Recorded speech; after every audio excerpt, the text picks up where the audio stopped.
Bud Rokesky is a singer and songwriter from Queensland who released his wonderful debut album, Outsider, last year. Since then, he's been on the road quite a bit, playing support slots for CW Stoneking, Deacon Blue, Meg Washington, Tim Rogers, and Matt Corby, as well as appearing at Gympie Music Muster, Woodford, Dashville, Skyline, Groundwater, Queenscliff Music Festival, Tamworth Country Music Festival, where I saw him earlier this year, Port Fairy Folk Festival, and out on the weekend, so he's probably quite tired. He is now releasing 2 new tracks each month in volumes as an A-side and a B-side, and the latest releases are Volume 2, Newtown and Oars. So we have quite a bit to talk about. Hi, Bud. Hello. How are you? We do have a lot to talk about. We do. Particularly, I'm going to start with the fact that you are in the middle of touring with Brad Cox. Yes. Now, this is quite an extensive run of dates. You're not even doing all of his tour, I don't think, but it's a lot just with you on it. So how's it going? It's so good. We've just finished the first lot, which was Mackay, Charters Towers and Cairns, which was my first time there in a long time.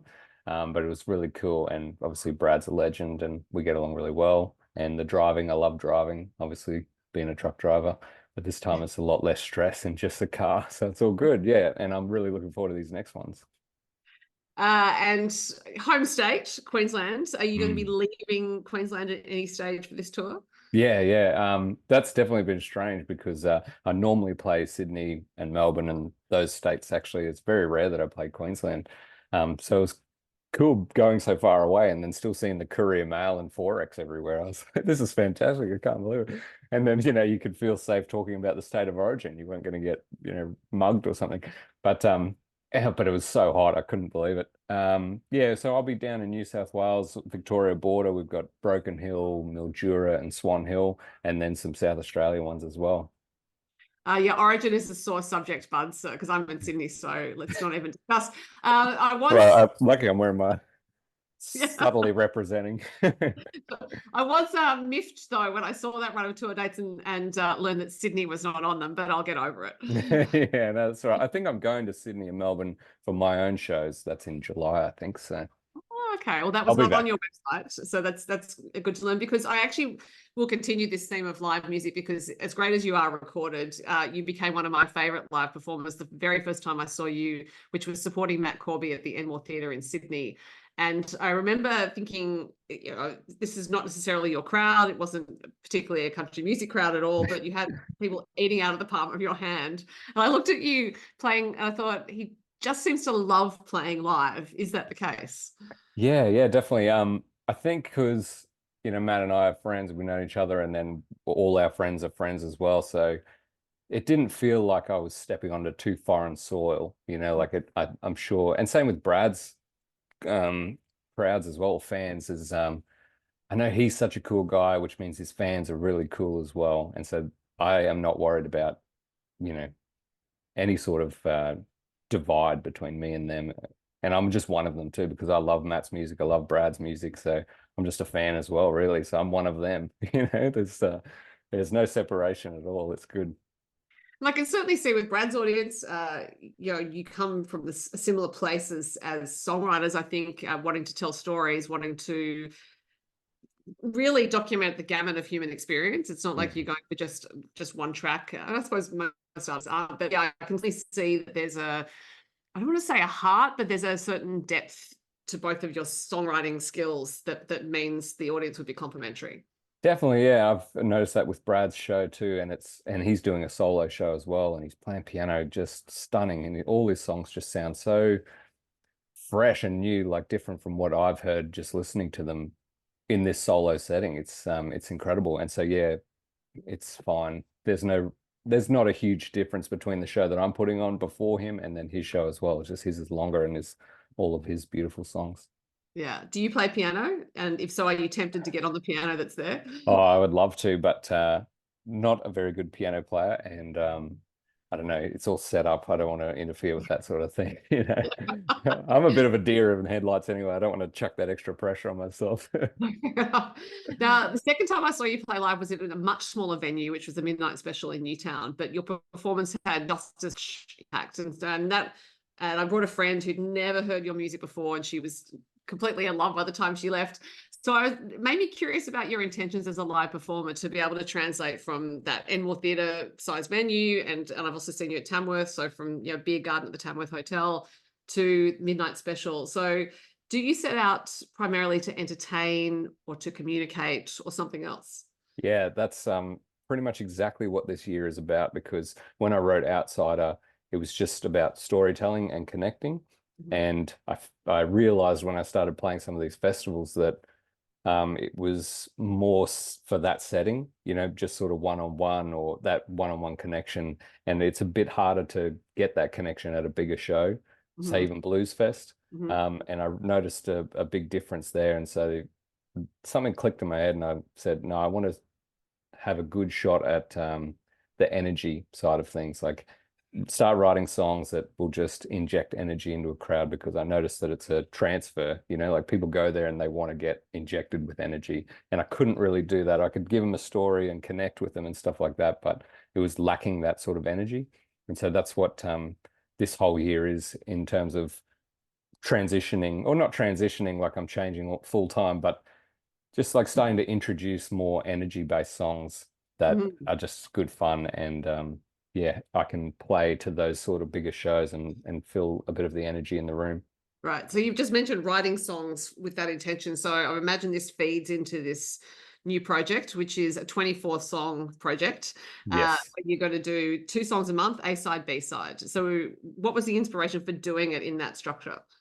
So I had all of my demos, and there was some of the old stuff and then a bunch of this new stuff that I was just playing around with, and coming up with songs that I could imagine would be for bigger stages, or bigger areas, we'll call it.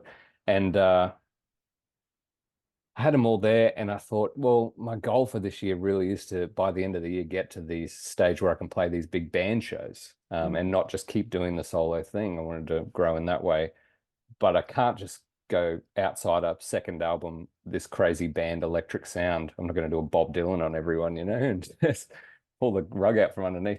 So I wanted to sort of just have an arc that sort of introduced people into it slowly. And I thought, how am I going to do that? I can't do a double album and one side be acoustic, one side be electric. It's a bit much. And then there's releases, and I thought, well, how are people going to, it'll get lost. You can release 1 or 2 singles and then all the other songs will get lost. And I thought, well, I could do every month an A and a B side, and those 2 songs will be different from each other. So if someone doesn't really like the A side, or it's not what they remembered or what they hoped, the B side could be similar.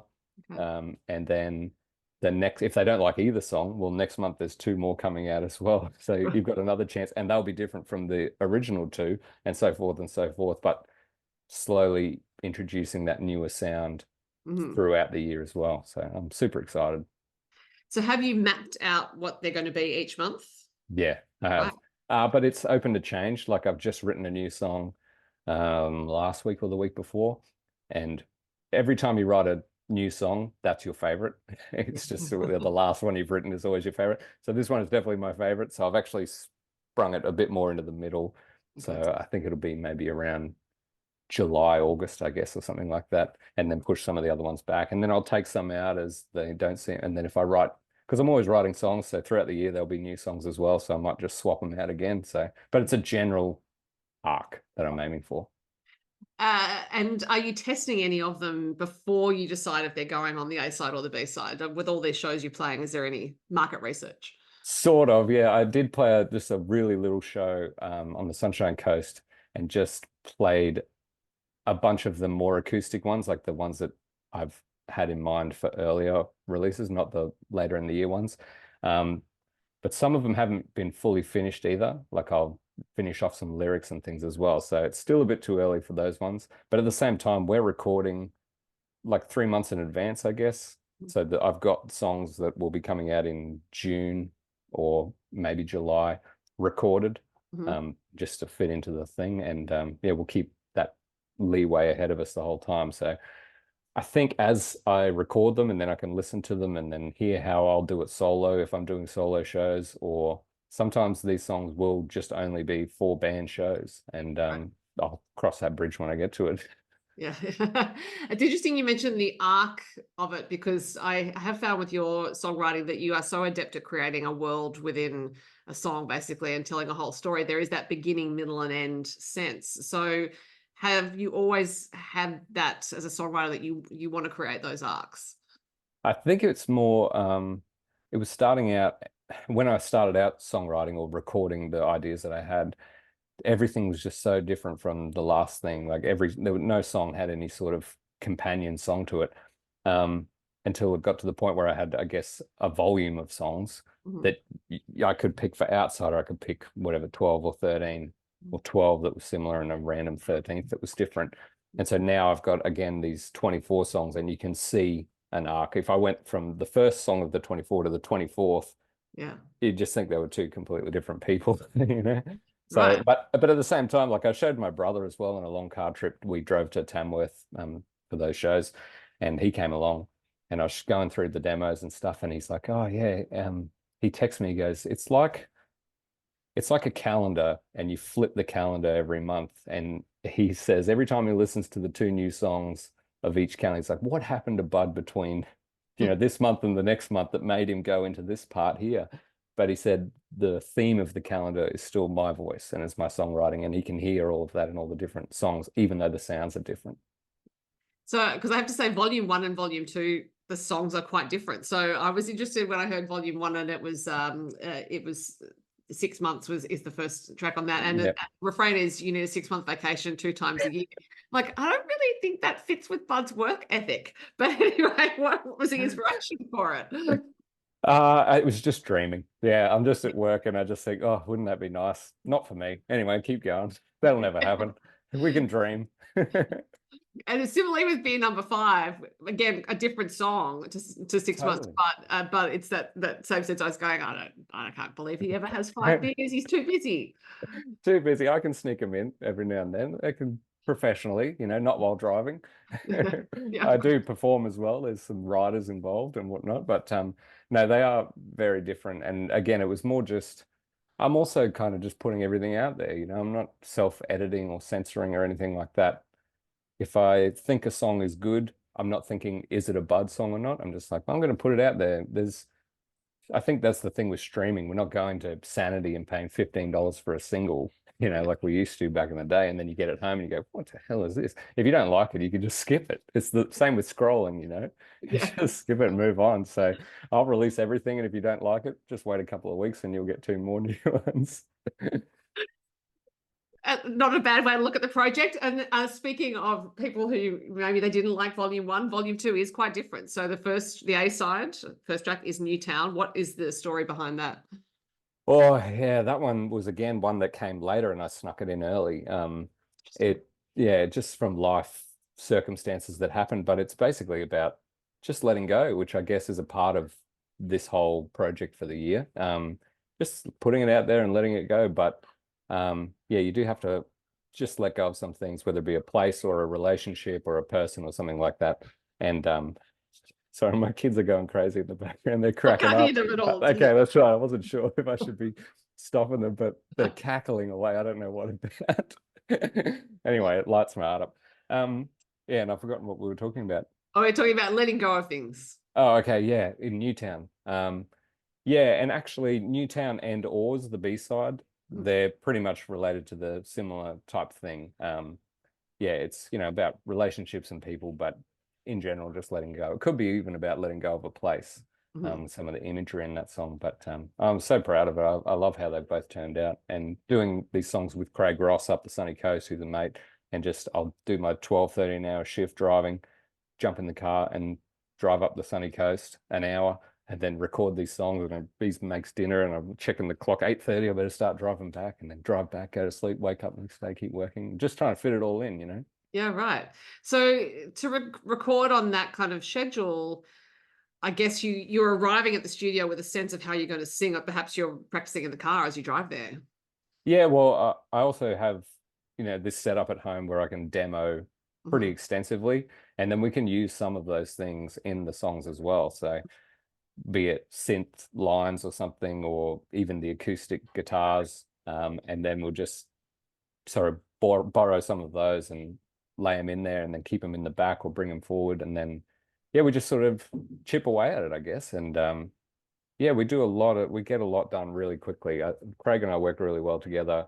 And then Alex Henriksen as well, who's producing, he just comes in with a quick fire solution to something, we'll say, oh, what do you reckon the vibe should be? And go, this, like, okay.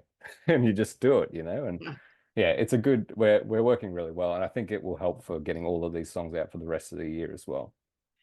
And you mentioned a little earlier about how your voice is the through line for all of these songs. And for anyone who hasn't heard your music or hasn't seen you live, your voice is this outstanding instrument. And I've said in other interviews, I think that singing is underrated as a talent and a skill and as a component of singer-songwriter. We tend to focus on the songwriter part, of course, but singing is so much a part of it. And so much, I think, of what draws an audience to an artist and keeps them with an artist.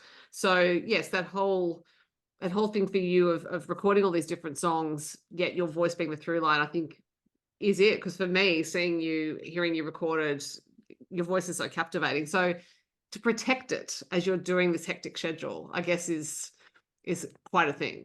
Yeah. I don't know how well I do that, especially because work is so loud with the forklifts and the metal on metal banging all the time and stuff. So yeah, there's a lot of shouting involved, which is the worst thing you can do. Yeah, and then shows as well in between. And I don't know, I'm putting it all out there. We'll just see what happens by the end of the year. I could be completely bad. I could end up like Meatloaf. You never know, But at least I'll still get the NRL Grand Final or something like that one year. You just got to develop the mullet a little bit. Yeah, that's right. Yeah, where the power comes from. I think it's also that that acknowledgement that the voice is so mysterious as an instrument. A voice like yours has all these tones to it. It's maybe even you don't know where it comes from because it probably just arrived one day when you're like, hey, what is this thing? Definitely, yeah. But I love so many different types of music and figured out pretty quickly which ones I couldn't sing. And there's some that I wish that I could. But so I had to get to know what my voice could do to then know what I could write, basically. And that was pretty interesting. And it can be frustrating at times when you have a dream for a particular sound or style of song. You think, I just can't do it, some things you just can't do. But so you make the best with what you got, I guess. Yeah. Well, you're certainly doing that, Bud. Now, before you started the Volumes project, for lack of a better term, you released Getting Old as a standalone single. And so I'm interested in that decision as well. Obviously, Getting Old existed. And had you already put that Volumes project in your mind before you released it? I can't really remember. I think we did Getting Old actually with 6 months and Beer Number 5, which was, I'm pretty sure that was before the Volumes project. I think we were still thinking it would be a second album. And that's when I put together all the demos to try and pick the songs that would go on an album. I thought, if, I didn't want to just record another Outsider where there's no growth, it's just a whole bunch of acoustic ones again. And I really had in my mind from these festivals about trying to up the energy, I guess. And I thought, I can't wait, put out an album just because I've got that and then really focus on the next one. So, yeah, we did that. And that's when I went to, the label and said, what about trying to get all these songs out in this fashion? And it just made more sense. So yeah, Newtown was around, we recorded that around the same time as 6 months and Beer Number 5, and didn't have a B-side for it because I don't think that, the idea wasn't there. Right. And interesting also that you use the term growth in terms of your output as an artist, because it's the harder path in so many ways. It's so much easier just to do what's already worked, what people have responded to. But I guess for you, it seems like it's not a choice. It's actually your momentum as an artist, and that's what's needed. Yeah, I think it's actually harder to pull yourself back, because I'm constantly changing my interests and what music. I talk to Brad about it too. And we'll listen to everything. And sometimes you'll get really focused on one genre and then you sort of move past it, or an album, you listen to the album 127 times and then you've never listened to it again. Or so I'll be listening to a whole bunch of things, have a whole bunch of new ideas and write these songs and then move on to the next one. And then it's time to represent and record and, release. the old stuff that you were into. Meanwhile, you're still charging ahead into new territory. So yeah, there's a lot of like jumping forward and then jumping back, putting yourself back into the place where you were. And then, so I think more the compulsion is, or not the compulsion, the whatever, is, yeah, I'm jumping ahead too quickly. So I need to make sure I keep jumping back to catch up with everyone else, basically. I've also noticed that you're great at putting stuff on social media. You'll do snippets of songs, you'll kind of forward and out and back and out songs by performing them rather than just saying, well, here's a clip of the latest single. Do you enjoy that aspect of your job? The social media thing? Yeah. The only part I struggle with is time. I just really don't have a lot of time for stuff. And there's so many songs that I love that I'd love to cover and record, but it's just even having the time to learn when I'm trying to find the time to write. Yeah. So, but at the same time, it's just another way of connecting, I guess. And, sometimes there's a bit of a gap between shows that I play. And it's a good way to keep putting stuff out there as if it is a bit of a show, or like you've got that banter between two songs at a live show. Well, the social media thing is almost like just one of those little sections of banter, I guess. So I think it's necessary, and I know a lot of artists that don't like doing it at all, but every job you do, there's always some part you don't like. Right. I think this is probably the best job and the best thing you like the least about all of the jobs. I'd rather do social media for music than, laboring or something like that. I think it's a great way to look at it. It's the banter between songs. Yeah. Fabulous. Or the song itself, it's heaps of different things. Yeah. And you do a brilliant cover of Bruce Springsteen's song in a live set. I'm not going to tell people what it is. They can find it on your social media and they can come and see you live. But let's just say it's worth seeing you live to play that, which people can do if they catch you with Brad Cox. Now, it sounds like, yes, you will have some shows to announce in July for Sydney and Melbourne, which is great for me. And Brisbane, actually, as well. Okay. So we can keep an eye on your social media and your website. I'm going to stop talking to you so you can rest your voice ahead of more Brad Cox dates. Bud, thank you so much for your time. Thank you so much.